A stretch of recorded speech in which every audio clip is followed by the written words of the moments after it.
Boa tarde a todos, o meu nome é Ivan Soares. Hoje estou aqui no seguimento das outras duas apresentações para apresentar a cláusula 6 da norma ISO 9001 versão 2015. A cláusula número 6 está nomeada planeamento. Planeamento é algo que creio que já está familiarizado para muitos de vós, principalmente aqueles que estão a implementar a norma, porque caso contrário não estariam a fazer este tipo de trabalho. É um trabalho que é inerente a pessoas que já têm alguma experiência no que toca a planear. E vamos começar por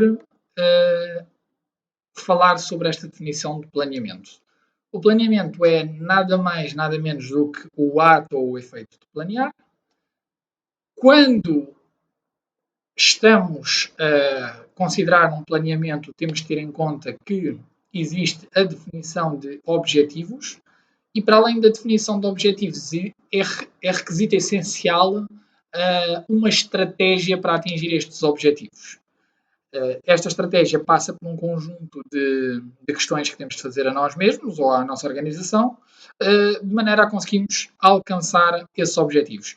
Estes objetivos têm por base decisões, devem ser objetivos específicos e, obviamente, que essas decisões e estes objetivos têm uma interligação com aquilo que é a estratégia da empresa e o que nós queremos atingir ou o sítio em que queremos estar após atingir os objetivos dentro da nossa empresa. E, obviamente, estão também orientados com o trabalho a efetuar ou o serviço a prestar. Avançando para a subcláusula 6.1 da cláusula 6 do planeamento, temos as ações para tratar riscos e oportunidades.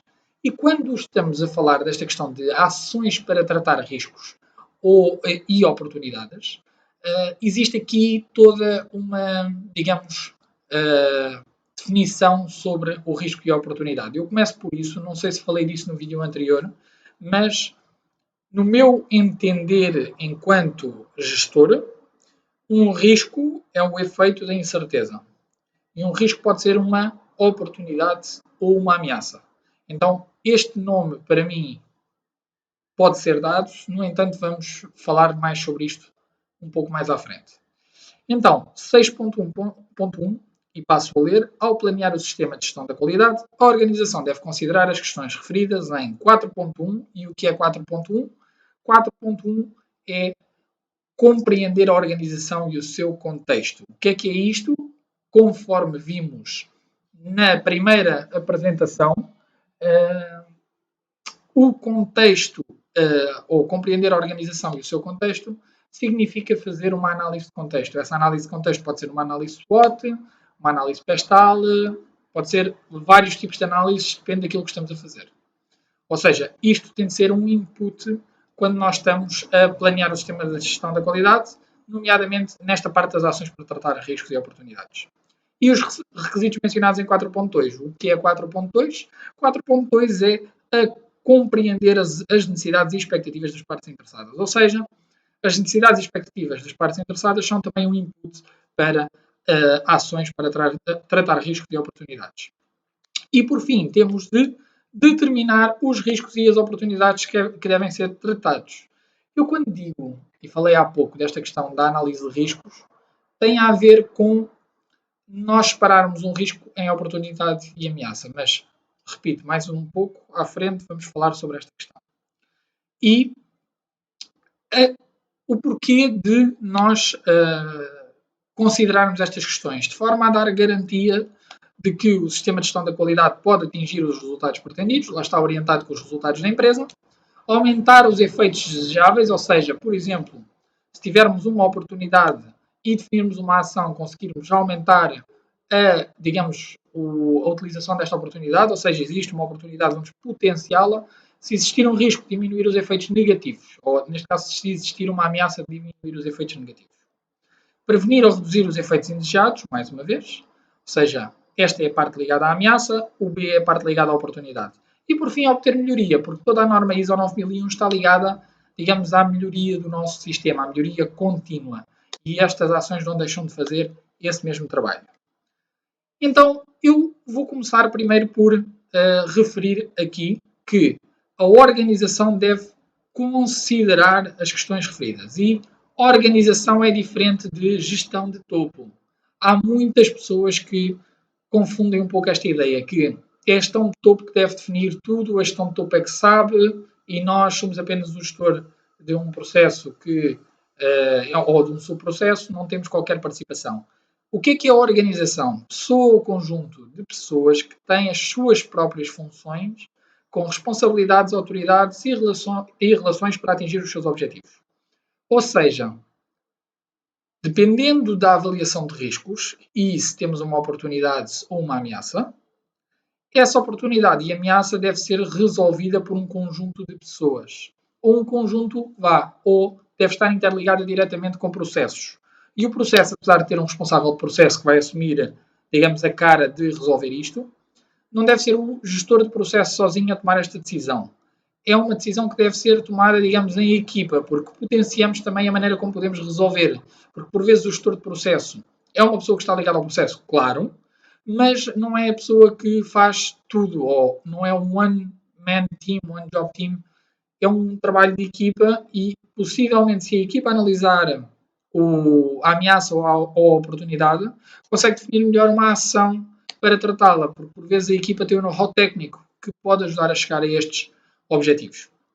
Então, vamos avançar para 6.1.2. Novamente, a organização deve planear, lá está, a organização, não a gestão de topo, as ações para tratar os riscos e oportunidades, que vem da 6.1.2, como integrar e implementar as ações nos processos do sistema de gestão da qualidade, ou seja, interligação com processos e, por sua vez, os processos, estamos a falar de a equipa que está por trás, tudo o que existe por trás do processo e, obviamente, avaliar a eficácia dessas ações. Isso é o que significa fazer a tal melhoria contínua.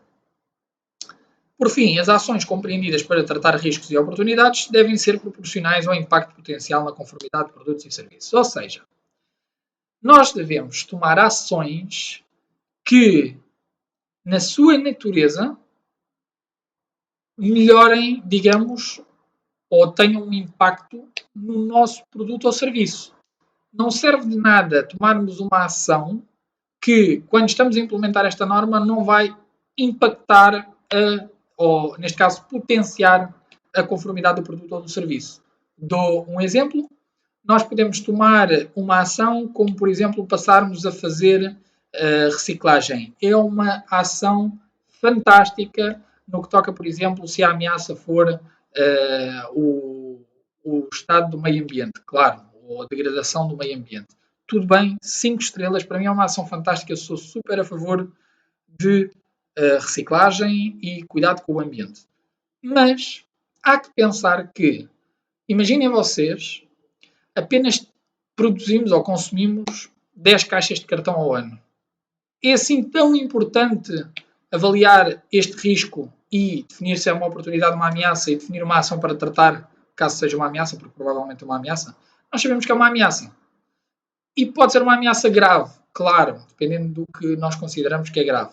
Mas é uma ameaça que merece ser tratada, tendo em conta que ou que deve não ser tratada, mas mais ser considerada, tendo em conta que não vai ter qualquer impacto nos produtos e serviços. Possivelmente, quando forem auditados, o auditor perguntará: então, de que forma é que isto impactua o vosso produto ou o vosso serviço? Não impactua. Problemas.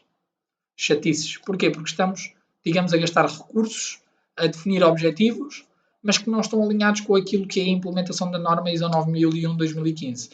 Possivelmente, quando chegarmos à norma ISO 45, à ISO 14000, 14001, encontraremos esta ação de outra maneira.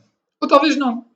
Acho que vai ser uma coisa que vamos ter de ver à medida que vamos andando. Espero não me esquecer quando chegarmos a essa norma. Ou seja, há que, digamos, tomar medidas que vão ter um impacto direto. E então, daí cada processo fazer, digamos, quase uma avaliação de riscos independentes de outros processos. Ou seja, porque há processos que têm de tomar decisões em simultâneo, como, por exemplo, compras e produção, gestão estratégica e vendas, ou comercial, comercial e produção, porque são, digamos, processos que estão diretamente ligados. Se forem processos que não estão diretamente ligados e os riscos não forem comuns a ambos os processos, digamos, os responsáveis de processo, em conjunto com a sua equipa, neste caso a organização, deve, digamos, avaliar o risco e verificar se existe mesmo ou não necessidade de implementar estas ações. Em auditoria, vai ser questionado porquê de estarmos a implementar estas ações. Então, temos de ter, digamos, um fundamento alinhado com a organização, com a empresa, com a estratégia e, obviamente, alinhado com o referencial que estamos a certificar para podermos justificar esta ação. Nota 1. As ações para tratar riscos podem incluir evitar os riscos, assumir o risco tendo em vista perseguir uma oportunidade, eliminar a fonte do risco, alteração da verosimilhança ou as consequências, partilhar o risco ou decidir manter o risco por decisão informada. Nós não precisamos tratar um risco mesmo que ele seja um risco elevado. Dou-vos o exemplo de uma empresa que tenha apenas um cliente. É um risco enorme no ponto de vista de qualidade ter apenas um cliente. Mas imaginem que essa empresa apenas está a certificar por exigência do cliente, porque o cliente tem uma norma IATF, uma norma AS, e exige que a empresa esteja certificada pela ISO 9001. Nós sabemos que é um risco enorme. A vida daquela empresa gira em torno do único cliente. Mas se a gestão de topo não está disposta, quando digo gestão de topo, a gerência não está disposta a abrir novos mercados, nós temos consciência de que isto é um risco elevadíssimo e pode pôr em causa a existência da empresa. Ainda assim podemos assumir esse risco e podemos justificá-lo perante uma auditoria. É um risco elevadíssimo? Claro que sim. Mas é uma decisão que está mais que informada, vem de cima, é isso que vamos fazer. Essa é a estratégia da empresa e pronto, temos de respeitar a decisão da gerência. Claro que pode vir um auditor que diz, não senhor, eu não aceito, não aceito, não aceito. Mas se isto é a decisão da gerência, há que respeitar a decisão da gerência no que toca à continuidade da organização. Ou, digamos, à estratégia que a gerência tem para a organização. Nota 2. As oportunidades podem conduzir à adoção de novas práticas, ao lançamento de novos produtos, à abertura de novos mercados, à abordagem a novos clientes, à criação de parcerias, à utilização de novas tecnologias e outras possibilidades desejáveis e viáveis de tratar as necessidades da organização ou dos seus clientes. Ou seja, esta ação para tratar os riscos e oportunidades, não é? Pode conduzir a vários tipos, ou pode estar alinhada com vários tipos de coisas, como por exemplo estes exemplos que eles dão aqui. Pode ser isto e pode ser outras coisas, depende do que a organização tem. Cada organização tem a sua própria avaliação de riscos e essa avaliação de riscos é importantíssima, pode estar alinhada com o que diz aqui, pode ser diferente, depende da organização para organização. Não existe uma linha que diga tem de ser isto, é só isto. 6.1.2 está. E agora vamos falar um pouco sobre isto que vos disse há pouco de como classificar um risco como uma ameaça ou uma oportunidade.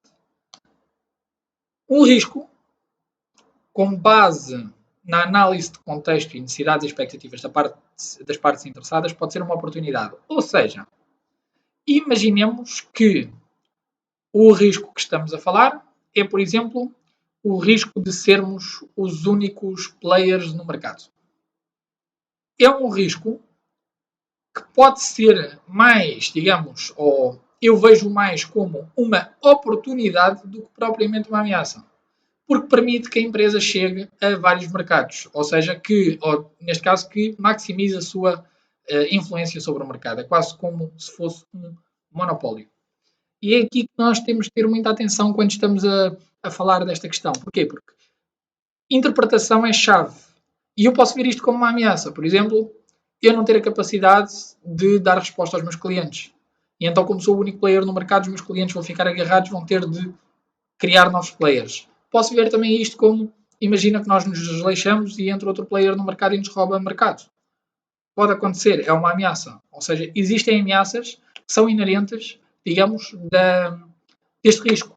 Mas daí a análise de contexto, porque dependendo da nossa análise do contexto, os nossos pontos fortes, os nossos pontos fracos, as nossas ameaças, as nossas oportunidades, nós vamos classificar e ligá-los com a oportunidade e ameaça do risco, não confundir os aspectos externos de uma matriz SWOT com oportunidades e ameaças aqui não são a mesma coisa. Nós aqui temos de ver quais são os riscos que existem e ver se esse risco é uma oportunidade ou uma ameaça e ligá-los com a análise de contexto. Isto se fizerem uma análise SWOT. Se fizerem uma pestal, depende, porque podem ser todos externos ou podem ser todos internos. É um pouco mais, digamos, misturável. A mesma coisa com as 5 forças de Porter, que foi o que tivemos a ver antes também. Muita atenção às questões internas, às questões externas, não misturar isso com as oportunidades e ameaças que aqui estão. E eu creio que é um pouco por isso que a norma está construída com riscos e oportunidades e não com ameaças e oportunidades, para que não haja estas confusões. Uma vez que esta oportunidade ou ameaça esteja classificada, ela é quantificada. Quando eu digo classificada, é classificada e descrita. Quantificada é fazermos uma quantificação efetiva da oportunidade ou da ameaça. E eu já vos vou mostrar um Excel onde nós fazemos isto. Então, o que é que acontece depois de nós quantificarmos, neste caso, o risco enquanto oportunidade ou ameaça? Vamos definir se existe ou não um tratamento a dar.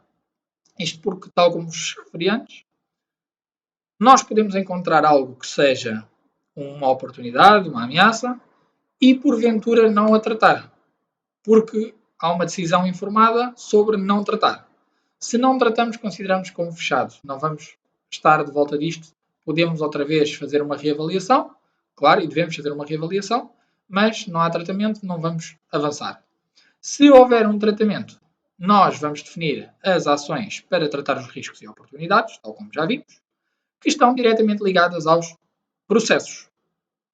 Uma vez que isto esteja feito, nós vamos fazer a avaliação de eficácia, ou seja, depois das ações para tratar riscos e oportunidades estarem, por exemplo, concluídas, vamos medir a eficácia destas ações.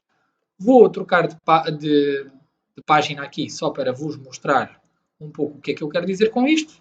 E este é um pequeno exemplo. Neste exemplo temos, então, o risco barra oportunidade, em que nós vamos verificar o contexto, as partes interessadas, os processos que consideramos associados a este risco, qual a atividade em si, qual a descrição do risco e da oportunidade, qual a causa, qual o impacto.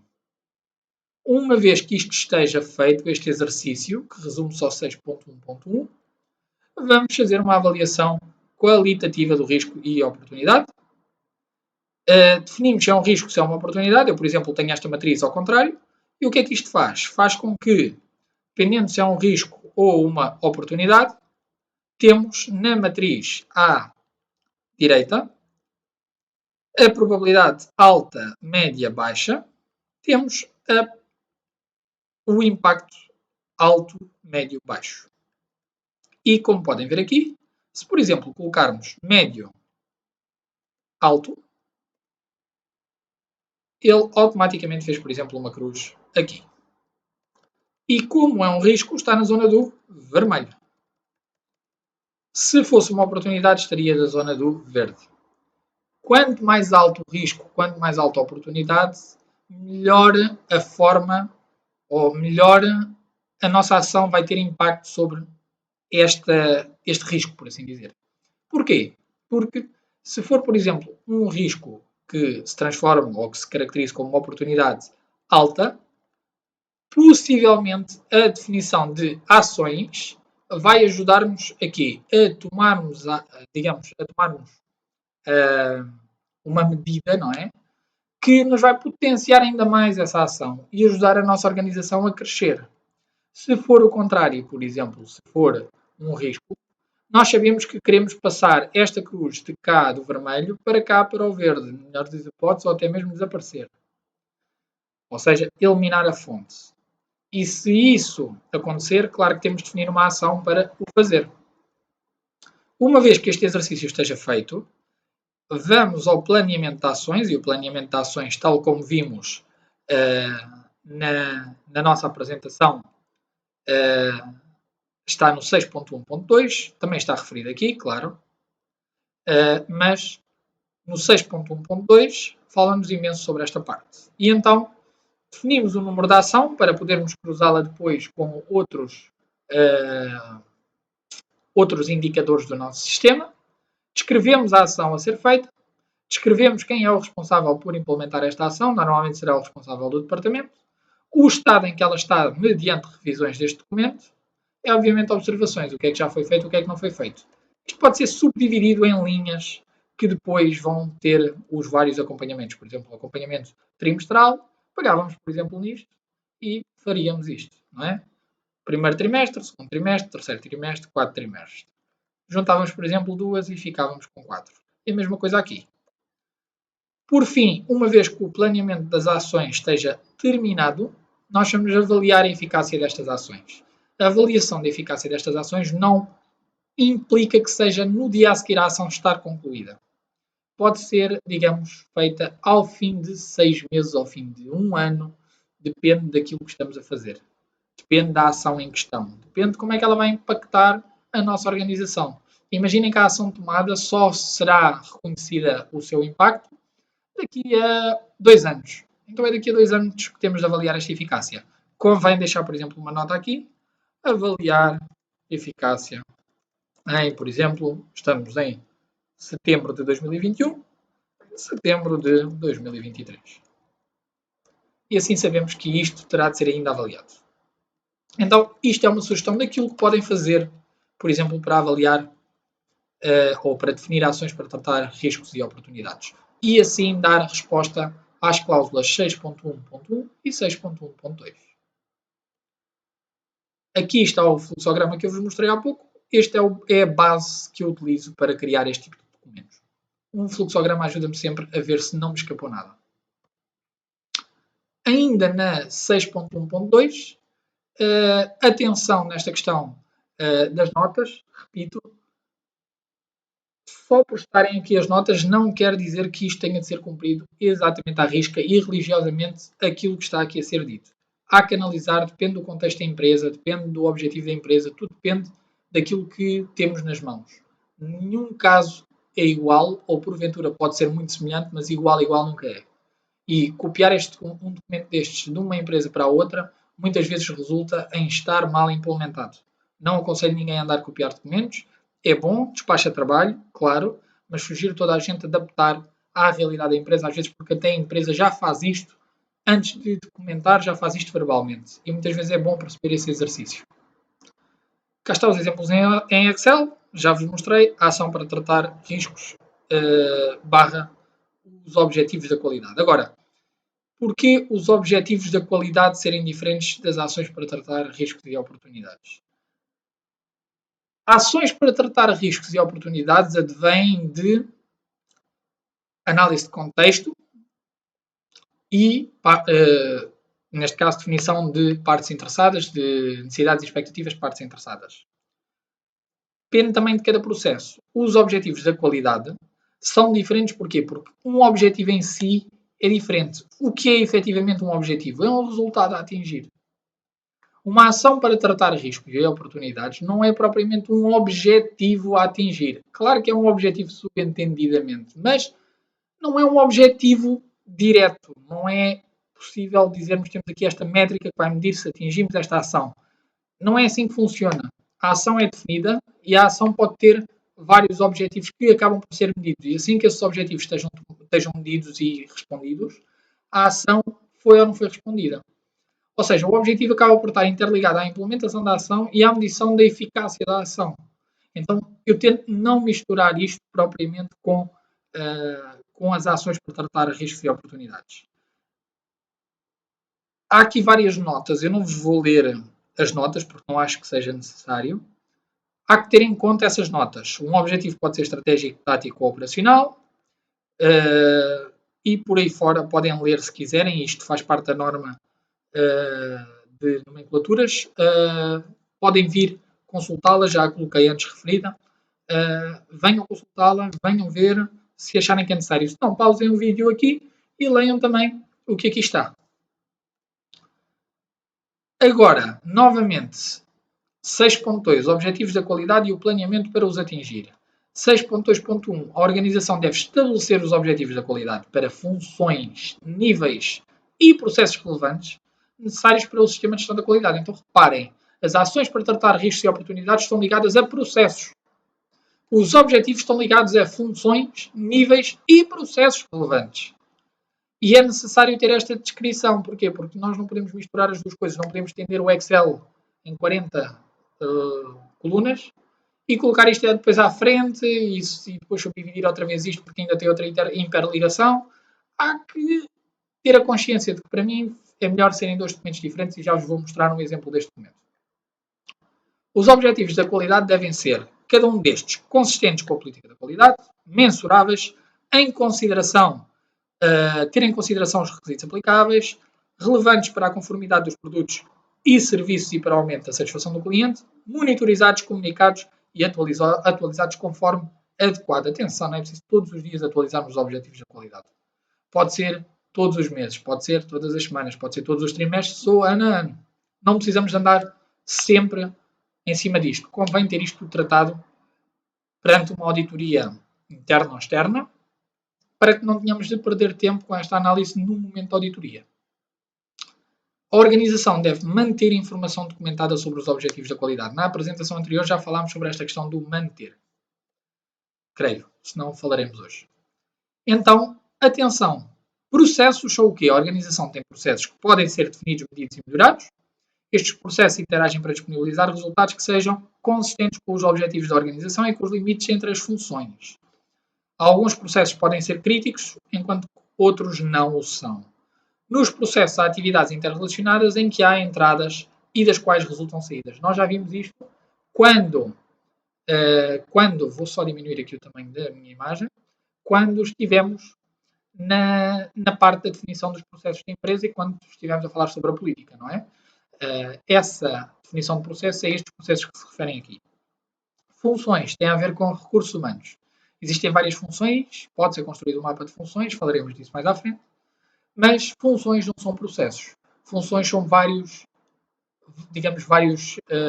títulos que as pessoas têm dentro da nossa organização. E os objetivos da qualidade estão diretamente ligados com as funções, os recursos humanos. E níveis, porquê? Porque temos departamentos, direções, ramificações. Ou seja, dentro do organograma da nossa organização, temos esses vários patamares. E digamos que cada patamar pode ter várias funções lá dentro. E é isso que estamos a falar aqui. Então, voltando aqui à apresentação, os objetivos da qualidade e planeamento para os atingir têm de se ligar diretamente com isto, ou seja, devem seguir estas linhas. Estas linhas estão muito interligadas com algo que nós, na gestão, consideramos os objetivos SMART, ou seja, específicos, mensuráveis, alcançáveis, relevantes e temporais. Tipicamente, um objetivo que dê resposta a estas 5, dá resposta, na verdade, a estas todas. Ou seja, apesar de nós aqui, em vez de termos 5, termos 7, se não estou em erro, 1, 2, 3, 4, 5, 6, 7, existe a questão de que um objetivo SMART já responde a praticamente tudo o que aqui atrás está a ser pedido. Apesar de parecer que não. Porquê? Porque como tem menos linhas, nós achamos que não. Mas há coisas aqui que misturam um ou mais, digamos 2 ou mais, dos que estão acima. E então, como o objetivo SMART tem de ser específico, a questão que nós temos de fazer a nós mesmos é o que se vai fazer efetivamente. Vamos martelar pregos num pedaço de madeira? Vamos contratar 10 pessoas? Vamos construir um novo pavilhão, uma nova nave? Vamos certificar uma empresa? Isso é o que nós consideramos os objetivos. Apesar de alguns poderem ser uma mímica das ações. Mas eles, provavelmente, objetivos estão dentro destas ações. E então, há que ser específico no que toca aos objetivos. Devem ser mensuráveis. Porquê? Nós temos de saber qual é que é a meta deste objetivo. Quando é que este objetivo está cumprido, efetivamente? Está cumprido quando todas as ações estão cumpridas? Está cumprido quando atingimos, por exemplo, uma taxa de sucesso? Há que perceber, porque cumprir e não cumprir um objetivo leva-nos depois à questão da melhoria contínua. Se não cumprimos o objetivo, porquê é que não o cumprimos? Devem ser alcançáveis. Não vale a pena, por exemplo, num processo de vendas, definir um objetivo, por exemplo, queremos aumentar o volume de faturação em 200%. Meus caros, a não ser que a empresa esteja numa fase em que isso é possível e que fases são essas? Muitas vezes são fases muito iniciais, em que a empresa no primeiro ano faturou 10 mil euros porque tinha acabado de ser aberta em dezembro e, obviamente, no ano a seguir fatura 200 mil euros. Claro que conseguimos escalonar completamente a organização, mas todas as empresas, mediante os recursos, a atividade e o investimento, elas tendem para uma linha que eu não coloquei aqui, não valia a pena, mas elas seguem uma tendência que nós chamamos logarítmica. Elas têm um limite. E esse limite, à medida que vai sendo atingido, nós vemos um estagnar da empresa. E a não ser que nós estabeleçamos condições iniciais diferentes, que é o quê? Estaca zero, e a partir de agora vamos investir, vamos colocar, vamos fazer isto, vamos fazer aquilo, e que potencie o crescimento da empresa novamente, não conseguimos ultrapassar aquele limite. Existem padrões de número de pessoas na empresa, equipamentos disponíveis, número de clientes, que limitam o crescimento da empresa. Não vale a pena esforçarem, não vale a pena baterem mais na tecla, não vão conseguir angariar mais do que o que já têm, provavelmente vai acontecer o efeito indesejado de começarem a perder clientes por falta de resposta. Então há que ter muita atenção a isto, ao alcançável.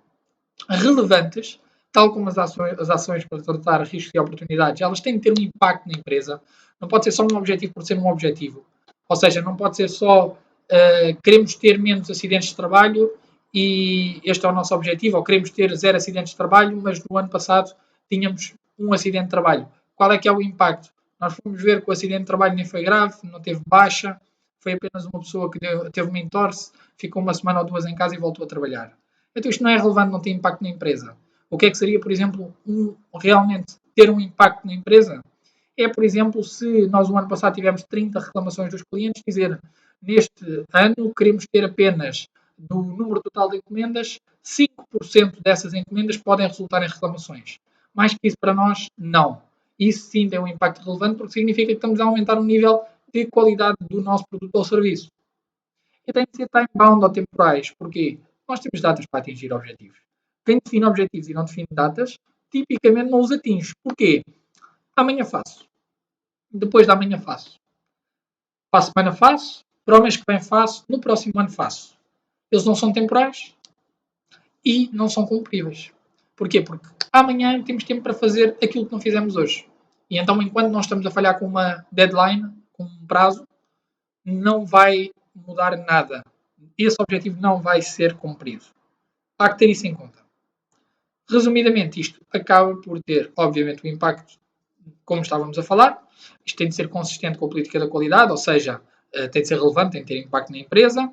Tem de ser mensurável, ou seja, tem de ser mensurável, está ali direto. Tem de ter em consideração os requisitos aplicáveis, ou seja, tem de ser relevante, novamente, o relevante acaba por ter isto tudo lá dentro. Monitorizados, ou seja, tem de ser também, novamente, mensuráveis e alcançáveis. Tem de ser comunicados, a mesma coisa, está aqui por dentro, ou seja, não está bem aqui por dentro, mas acaba por estar aqui por dentro. Nós temos de comunicar com a equipa para definir isto. E tem de ser atualizados conforme adequado e, obviamente, isso tem a ver tudo com o time bound. Mas acabam por estar todos interligados dentro daquilo que nós aqui estamos a falar. E, obviamente, também com a primeira linha. Ou seja, deve ser estabelecido para os vários níveis, várias funções e, obviamente, para processos relevantes. Atenção, processos relevantes necessários para o sistema de gestão da qualidade. Não precisa de ser para todos os processos, aqueles que consideramos relevantes.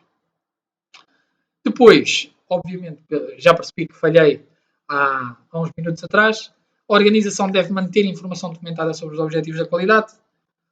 O que significa manter, novamente, eu aqui fui ao segmento A.6 da informação documentada, ou seja, um requisito para manter informação documentada não exclui a possibilidade da organização também necessitar de reter essa informação. Ou seja, manter e reter, apesar de não ser a mesma coisa, um não exclui o outro. Ou seja, onde esta norma referir informação mais do que informação documentada, não há um requisito para que esta informação seja documentada. Nestas situações, a organização pode decidir se é ou não necessário ou apropriado manter a informação documentada. Ou seja, atenção a estas coisas. Atenção a estes pormenores. A questão de manter é manter enquanto está aplicável. Quando não está aplicável, pode ser jogado fora. Não é preciso reter. Manter apenas. Ou seja, enquanto está a ser utilizado, temo-lo. Quando deixamos de utilizar, podemos ou colocar como obsoleto e reter, ou não reter. Aqui, neste caso em específico, apenas nos fala de manter, não fala de reter. Muita atenção a estes pormenores, estas definições. 6.2.2. Ao planear como atingir os seus objetivos da qualidade, a organização deve determinar o que será realizado, que recursos serão necessários, quem será o responsável, quando será concluído, como serão avaliados os resultados. E daqui resulta-nos o exemplo em Excel que trouxe hoje, que é este. Por exemplo, um programa de objetivos. Então, nós temos um processo a que ele está associado, processo X, Y, Z, que deve ser um processo tipicamente relevante, pode até não ser, mas nós encontramos relevância em considerá-lo aqui. Termos um indicador de eficácia e o valor de referência. Normalmente, o indicador de eficácia está diretamente ligado com a ação para tratar o risco e a oportunidade, ou eu tento fazer isso. Desculpem, não está. Repito o que disse, o indicador de eficácia é o indicador que nós definimos, o valor de referência é a nossa métrica e, obviamente, o objetivo é aquilo que nós queremos atingir. Dentro das ações, podemos ter ações que estão hiperligadas com ações para tratar riscos e oportunidades. Dentro dos recursos financeiros ou recursos humanos e até recursos materiais, o responsável pela implementação e o prazo de execução. Isto dá resposta a o que será realizado, os recursos necessários, quem será o responsável, quando será concluído. Ou seja, até aqui cumprimos com tudo. Depois temos, obviamente, aqui o acompanhamento, que não está aqui referido, mas está aqui. Devem ser monitorizados, devem ser acompanhados. E, por fim, vamos ter o acompanhamento ao fim, que é a avaliação de resultados. Ou seja, qual é que é a metodologia de avaliação? Foi concretizado ou não? Fazermos uma análise do desvio e gerar a ação corretiva. Obviamente que aqui, reparem, avaliação de resultados. Nada nos fala aqui da questão de avaliar a eficácia do cumprimento. Mas, atenção, nós podemos fazer a avaliação desta eficácia como nós não temos aqui qualquer tipo de referência. Já viram? Consistentes com a política, mensuráveis, ter consideração dos requisitos aplicáveis, relevantes para a conformidade, monitorizados, comunicados e atualizados conforme adequados. E aqui, o que será realizado, recursos, responsável, quando será concluído e, obviamente, como serão avaliados os resultados. Passamos para o 6.3, mas atenção, porquê? Porque, tal como eu disse, aqui atrás temos ações que podem estar hiperligadas com as ações para tratar riscos e oportunidades. E aí sim vai haver uma avaliação da eficácia. E essa avaliação da eficácia deve ser feita no mapa anterior visto. Muita atenção a isso. Também pode acontecer que este objetivo, ao não ser cumprido, por exemplo, gera uma não conformidade interna. Se gerar uma não conformidade interna, vamos ver mais à frente como se trata. Mas a geração de uma não conformidade interna significa que nós provavelmente, se definirmos uma ação de melhoria ou uma oportunidade de melhoria, que vamos fazer a avaliação de eficácia dessa ação. Então, mais à frente vamos discutir esse tema. Deixo isto em aberto, mas reparem, este mapa dá resposta àquilo ou àquelas subcláusulas que ali foram faladas. Outra coisa é, eu costumo ter isto tudo por folhas, como podem ver aqui. Voltando à nossa apresentação, 6.3. Planeamento de alterações. O que é isto? Quando a organização determina a necessidade de fazer alterações ao sistema de gestão da qualidade, verem 4.4, já falámos disto, as alterações devem ser realizadas de forma planeada. E a organização deve considerar o propósito das alterações e as suas potenciais consequências, a integridade do sistema de gestão da qualidade, a disponibilidade de recursos, a afetação ou reafetação das responsabilidades e de autoridades. O que é que acontece? Todos lidamos com isto, ninguém sabe bem como fazer. Por vezes nós chegamos ali ao fim do ano, fazemos a revisão pela gestão, definimos ações e siga. Chegamos a março, mudou tudo. Tudo. Nenhuma das ações que tínhamos definido em janeiro se mantém, está tudo diferente. E nós pensamos, e agora? Nós temos no processo ou no procedimento que apenas revemos o sistema de gestão anualmente e agora chegamos a março e temos de rever o sistema de gestão anualmente. Ou mais do que anualmente. É por isso que nós temos de arranjar estratégias para alterar as coisas e por vezes alterar alguns procedimentos. A revisão de um sistema de gestão ou revisão pela gestão não precisa de ser anualmente, precisa de ser sempre que necessária. E nós certamente falámos disso no requisito 4 e, obviamente, aqui falamos novamente. Ou seja, este planeamento de alterações pode ser feito através de uma reunião de um departamento, porque as alterações podem ser apenas para um departamento. E obviamente que isto vai ter consequências no resto da empresa. Há que perceber quais é que seriam as consequências. Como, por exemplo, vamos reduzir a equipa em metade. Isso pode ter uma consequência a nível comercial, pode ter uma consequência a nível de operação, pode ter uma consequência a nível de gestão estratégica, porque às vezes pode influenciar, por exemplo, uma certificação PME Líder, PME Excelência. Há que ter em conta as consequências. Obviamente pode quebrar com a integridade do sistema de gestão da qualidade. Porquê? Porque imaginem que temos uma função que vai ser anulada. O organograma tem de ser alterado. Procedimentos podem ter de ser alterados. Então nós temos de ter em conta isso. O que é que vai ter de ser alterado no sistema de gestão da qualidade? A disponibilidade de recursos, porque imaginem, vamos reduzir a equipa, mas isso significa que há alguns elementos que vão precisar de fazer mais trabalho. Eles conseguem fazer esse trabalho? Ou temos que contratar outras pessoas para fazer este trabalho?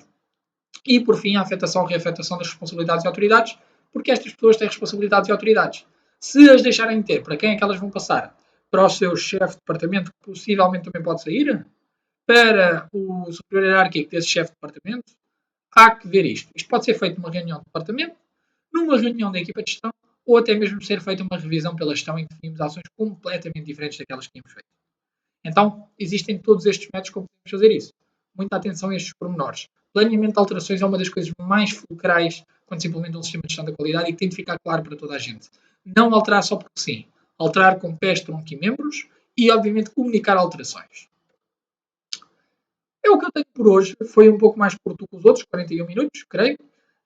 Já sabem que estão à vontade para me contactar através do meu e-mail, ou o pessoal ou o profissional, um dos dois, chegará sempre diretamente a mim. Caso tenham, por exemplo, alguma situação de avaliação de riscos, alguma situação de definição de objetivos, que queiram comentar abaixo, estejam à vontade para fazer um comentário. Se precisarem de ajuda com alguma coisa, mandem um e-mail. Se tiverem uma situação caricata no que toca ao planeamento de alterações, gosto sempre de ouvir. Podem deixar um comentário ou mandar uma mensagem privada. E certamente no futuro estaremos aqui para falar sobre a próxima cláusula, neste caso será a 7. Muito obrigado a todos pela atenção durante 41, 42 minutos. Bom trabalho, boa sorte e certamente vão conseguir implementar este requisito sem qualquer tipo de problema. Resta um bom dia, bom trabalho.